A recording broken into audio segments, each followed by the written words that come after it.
We're going to talk about the first guy on the list, and it's going to be the Heisman runner-up, Aidan Hutchinson from Michigan. This is the guy that many have claimed to be the number one pick in this year's class up until recently, when a guy that we're going to talk about next started getting into the fold as potentially being the number one pick. But Aidan Hutchinson, a guy who's just an absolute beast. I love his game. I love his tape and everything that I was able to watch and see about Aidan Hutchinson in this year's class. The guy's an ultra-productive edge rusher, perfect size, quickness, polish. He is the safest player in this year's draft if you look at it that way. You know you're getting from him. You know his floor and his ceiling, and you're going to be able to just plug him in right away and work with what he can do on your defensive line. A guy that has a wide variety of skills at the position. He can do a dip and rip. He can do some hand swipes on some guys. Bull rushes, swim moves, anything you want him to do on the edge, he can do it. And I really like him coming into this year's class. No, I think Aidan Hutchinson is the most pro-ready player in this draft. And as you mentioned, I think the top 5 guys that we talk about today are potentially top 5 picks in this draft. Everybody up from Aidan to George Karlaftis. I think all of them are extremely talented. It's an extremely deep class, and I'm excited to see where all of them go. But just talking about Aidan Hutchinson, there's a lot to like about him. He's strong, he's flexible, he's explosive, he's extremely tough. The one thing that I think that people are going to be concerned about is his arm length. And when I was watching tape, one thing that I saw is occasionally when he went inside, he got stuck and he was not able to get out of it. And that's something that a lot of scouts are going to be looking at when deciding whether he's worth a first or second overall pick. Especially the Jaguars. You're going to be looking at that. You can get an Evan Neal, you can get an Aidan Hutchinson. What do you think? Do you think it's worth going Aidan Hutchinson at that pick? Because for the past, 2-3 months, he's pretty much been the consensus first-round pick. But over the past couple weeks, Evan Neal has been getting into that conversation. So it'll be interesting to see how it goes. But I think out of all the players, Aidan Hutchinson is probably the most polished out of everybody in this draft. Yeah, for sure. The first word I have on Aidan Hutchinson on my scouting report is ultra-productive, which I mentioned earlier. But, you look at the 2021, college football playoff season that they just had for the Michigan Wolverines. Aidan Hutchinson was third in college football with 14 sacks, 62 tackles, 16 and a half tackles for a loss, 2 fumbles, and 14 starts. Coming back in 2021 and putting up that kind of season with those kind of stats is just really, it's ultra productive of what he did in 2021. It's a guy in the run game, does what he needs to, can hold the point of attack, doesn't get pushed out of the play or anything that you want to keep an eye on in that regards of the game. Honestly, there's just not a lot to say about the guy. There's no knocks on him, minuscule knocks on the guy, just pro ready. And if Jacksonville decides not to take him, he's going to immediately.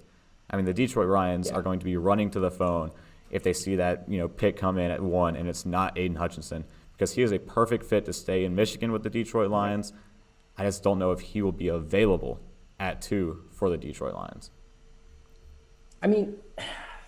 When you're looking at Aidan, the one thing that I would say about him is he might have – I just don't see much development from here on out. When I look at him, I think, all right, this is what you're getting, and you're going to have to work with it. And the Jaguars are going to have to decide, is this what we want? Because he's dominant. He's been dominant at the college level. He's going to bring it on to the NFL, and he's going to be a dominant edge rusher. But you're not going to get much development out of him after you draft him. What you see is what you get. And they're just going to have to see, is that worth a first overall pick? We're going to have him for the next 5, 6, 7 years, whatever it is. Is that going to be worth it? And for me, I think he is, especially after re-signing Cam Robinson this offseason. I just think going out there and getting a dominant edge rusher is probably the move at number 1.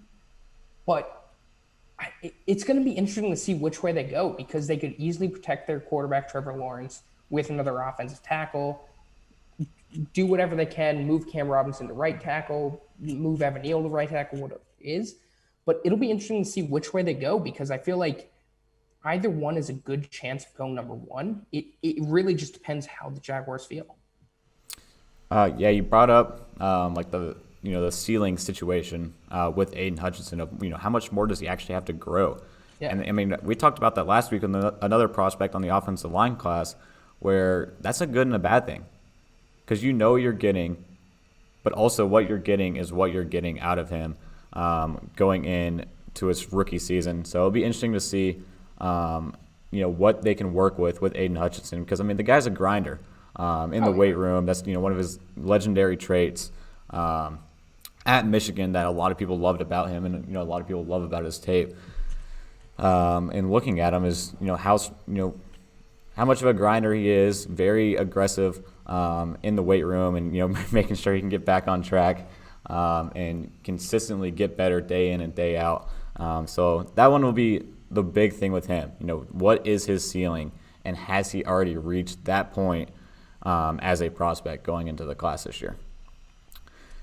Yeah, no, it'll be interesting to see what happens. Like we talked. I remember when we talked about this on 101 Sports, we were going over who's going to be the number one overall pick in this draft. You chose Aidan, I chose Travon. Obviously, you were right in the end, but I mean, it's interesting how it didn't end up how most people thought. Everybody thought it was going to be Travon or Aidan. Travon kind of dropped off. Aidan stayed there, and that's just how it happened. But no, Aidan is no question. I think he's the number one prospect in this draft. I think he's the most pro-ready out of everybody here. It's all going to depend on what Jacksonville thinks is their biggest priority and which is going to help their team the most. But no, there's no question Aidan Hutchinson is pro-ready, one of the best players that we've seen at the edge rusher position since, I don't know, Myles Garrett, maybe, something like that. Yeah, something like that. It's the first guy in a while. Yeah, definitely think that's fair to say for sure about him. But we're going to move on to the guy I have second on the list, and it's the guy right here behind my head, and not Aidan Hutchinson, Kayvon Thibodeau, who you just brought up, but it's going to be Travon Walker. I have him as my number 2 edge rusher now. I moved him recently up my board as being the number 2 guy at the position. And honestly, there's some tea leaves out there, if you can read them the right way, that say Travon Walker has the potential of being the number 1 pick in this year's class. I mean, there's a lot to like about him, and everybody in Jacksonville, including Trent Baalke, their general manager, loves the fact that he has the ceiling that Aidan Hutchinson doesn't have, and potentially they think if they groom him the right way, he could be better in terms of how versatile he is. He's got exceptional length, just an overall tremendous athlete at the position, and they love him coming out of Georgia, an ultra explosive guy. And I mean, they could be the thing where I was reading, some things on Twitter this morning where, Trent Baalke could be stubborn enough to take Travon Walker over Aidan Hutchinson just because he has a spite against Jim Harbaugh out of Michigan, which honestly would be insane to go with your first overall pick in the draft, just out of spite of a college coach. But we've seen crazier things happen in the National Football League. So Travon Walker, our guy for number 2, who potentially could squeak in here and might be a good, safe bet to make if you want to make some money with the number 1 overall pick in this year's draft. I mean, they talked about in Good Morning Football the other day how Trent Baalke has a history of going with the physical guy over the sure thing, so to say. And the sure thing right now is Aidan Hutchinson or Evan Neal. The physical guy is Travon Walker. And everybody's talked about for the past season how good Georgia's defense is, but we've been waiting to see who is going to be that guy that sticks out from what it is. And ever since the combine, Travon Walker has been that guy. He had a great combine. He has just popped off on draft boards the last couple weeks, last couple months, whatever it is. He's long, he's powerful, he's got violent hands. He is an amazing prospect, a guy that has come out from under the rocks a little bit, snuck up on some guys. He could easily be the first overall pick in this year's draft. And that's one of the guys that people wouldn't really think of. 2 months ago, it was Aidan Hutchinson, Kayvon Thibodeau, maybe George Karlaftis. Jermaine Johnson came into the conversation around the Senior Bowl time. Here comes Travon Walker.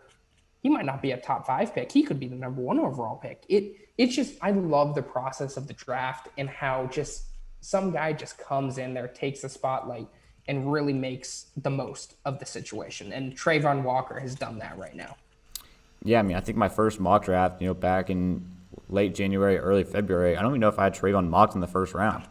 And now looking forward to my 3.0, I might potentially put Travon Walker as the number 1 pick, slating him to the Jacksonville Jaguars. But, I mean, if they want to go with the shiny guy, if they want to go with the explosive, who's going to be the dominant player that you're going to take with the first pick in this year's draft, it's Travon Walker. I mean, he is the more dominant player at this position in this year's class. He is the aggressor out of this group, and the one with the most ceiling, to where you're going to try to get the most out of him that you can once he's on your team, to where you're going to question it. If you're in the draft, in the draft room, in the war room of the Jacksonville Jaguars, you're going to be questioning these things. And it's the same thing they're talking about right now, is debating these 2 players, Aidan Hutchinson and Travon Walker, which ones they're going to like. And I can see either one getting picked first overall, just over a week from now. I mean, you're talking about Aidan Hutchinson and Travon Walker.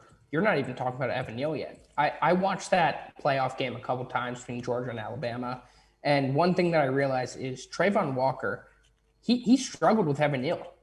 And that's something that the Jaguars could look at later on in this process. We're a week away from the draft right now. We're getting there. Week in 1 day, whatever it is.